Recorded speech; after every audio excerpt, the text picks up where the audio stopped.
surprise et tout le monde était vraiment ravi. On a découvert qu'on avait 23 avions inscrits sur le raid. C'est un bonheur de voir que tant d'équipages soient intéressés par l'aventure de l'aéropostale.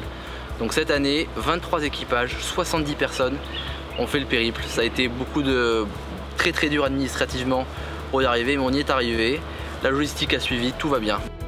C'est des photos que tu ne trouveras nulle part ailleurs. Elles sont uniques. Bon, celle-là, elle est connue. Il y a des photos connues, celle au-dessus aussi. Mais la réalisation de ce raid, c'est déjà de faire perdurer la mémoire de nos ancêtres, c'est-à-dire des Mermoz, Syntex, Dora, Guillaumet, la TECOR bien sûr. Il ne faut pas oublier qu'il y a eu en moyenne un mort tous les 100 km sur cette ligne pour porter du courrier. Aujourd'hui, on se doit de continuer à partager avec ses habitants cette volonté que la TECOR a mis en place, c'est-à-dire le partage et la communication entre les ordres. C'est extraordinaire de vraiment pouvoir poser mes roues sur Cap Juby Tarfaya. Tarfaya, c'est, je pense, le plus beau terrain qu'on ait fait sur le raid. On a découvert les hangars de l'aéropostale, on a vraiment posé nos roues sur la vraie piste de l'aéropostale. On a vu des historiens qui nous ont raconté pas mal d'histoires sur cette piste.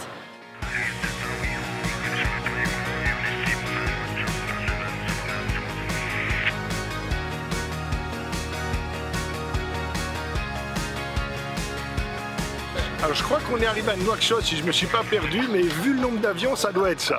Et bien l'organisation était extraordinaire. On a réussi à faire décoller 23 avions en 17 minutes ou un truc comme ça. C'était du papier à musique, c'était beau. Beau à voir et beau à faire et en toute sécurité du coup. Donc c'est bien. Faites un virage à gauche, vous montez tranquillement sur la mer. Monter au 75. Alors moi mon rôle, donc je suis chef pilote, j'encadre les pilotes dans tout le côté aéronautique. J'anticipe tout leur plan de vol, on dépose tout ça la veille, je les briefe sur la navigation, donc les trajectoires horizontales, donc toute la navigation, les trajectoires verticales avec le relief. Je leur donne un ordre de départ et puis dès qu'on est en l'air, c'est moi qui réponds à leurs questions, qui donne des fréquences si jamais il y a des fréquences qui ont été modifiées. Je gère l'arrivée, donc je gère la météo d'arrivée, je leur donne les informations de la piste en service et du vent, etc. Et dès qu'ils sont posés, on envoie tout le monde à l'hôtel et là je laisse la place aux responsables logistiques. Et là je suis en train de préparer l'avion pour mon ami Claude, c'est lui qui pilote aujourd'hui pour aller à Rabat. Et on espère que la météo sera de la partie. Donc le raid est ouvert à tout le monde comme je disais. Pilote, non-pilote, mari de pilote, femme de pilote, vraiment tout le monde. Cette année, on a eu des gens qui étaient dans des ULM avec monsieur était pilote, pas madame, elle était passagère, mais elle faisait quand même la navigation ou elle faisait la radio. Le soir, elle était là au briefing. Tout le monde se met un petit peu dans le moule. Tout le monde est là au briefing le soir et tout le monde écoute et se familiarise un petit peu avec l'aéronautique, même si c'est pas leur première chose de la vie. Les différentes classes. La classe 1. Bon, on est en train de faire un cours spécifique pour la formation ULM, un cours au sol, puisqu'il faut 2 épreuves, une épreuve écrite et une épreuve en vol. Enfin. Ce que ça peut amener à des pilotes privés ou professionnels, en expérience, c'est énorme. Un pilote privé qui sort d'un aéroclub en France, fait des tours de piste, fait des navigations classiques. Faire un raid, je pense que ça ouvre beaucoup de frontières, c'est le cas de le dire. Au niveau expérience météo, expérience aéronautique et expérience humaine, c'est très fort.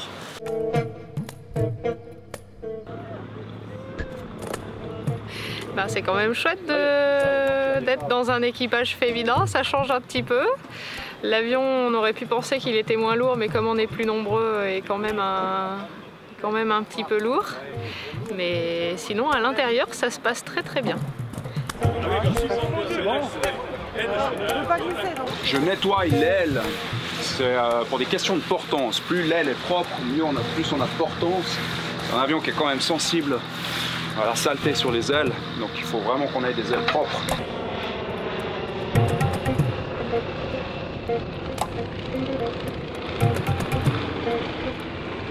Antonov, c'est de la Deuxième Guerre mondiale.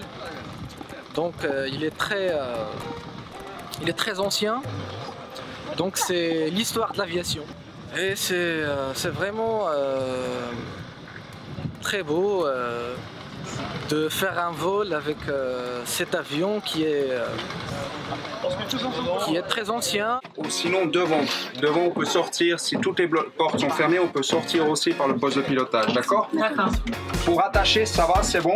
Vous avez pu vous attacher, serrer la ceinture, c'est ok? Parfait, très bien. Des fois dans cet avion il y a du bruit, il y a des odeurs des fois ça fait pas. C'est normal, d'accord? Faut pas vous inquiéter, c'est normal. D'accord. Parfait. Oui. Ziane, vous souhaitez un très bon vol.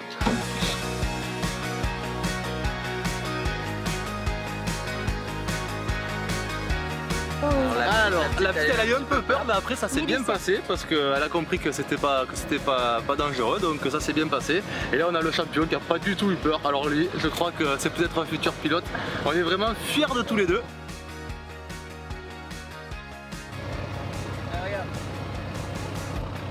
Voilà, c'est petit pape, comme un oiseau. Après, ça a été bien. Je me suis dit que c'était formidable de donner cette chance-là aux enfants.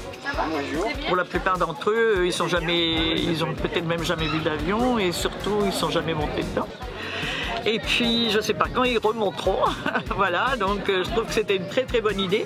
En plus, ça établit un contact entre eux et les personnes, les pilotes. Et je suis agréablement surprise de la relation que les adultes établissent avec les enfants là.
Et la TECOR était ici, c'est ça? Ouais, l'hangar c'était là. Voilà.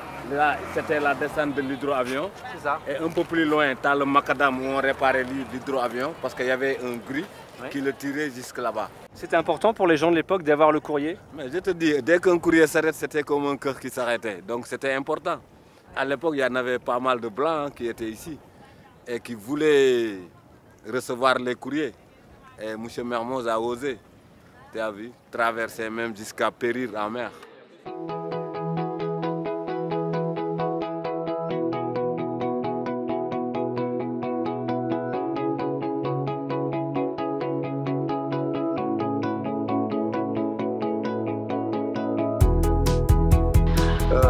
On sent cette présence et même les habitants continuent à penser aéropostale et ligne aérienne de la TECOR. Toutes ces différentes nations qui ont eu la chance de voir passer l'aéropostale et de côtoyer ces pilotes ont jusqu'à aujourd'hui entretenu ce message de l'histoire de l'aéropostale. Toutes les personnes sont vraiment impliquées et veulent rester impliquées dans l'histoire de cette ligne.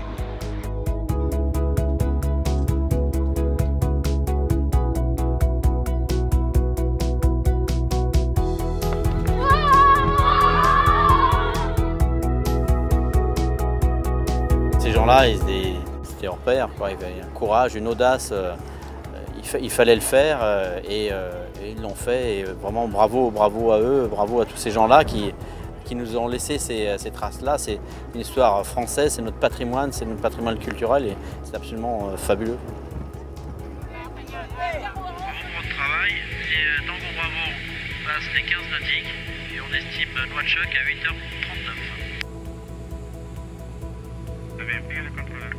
Ah ben j'ai oublié le contrôleur, excuse-moi. Alors là, c'est mes plus plates excuses, bravo à toute l'équipe, elle fait du bon boulot.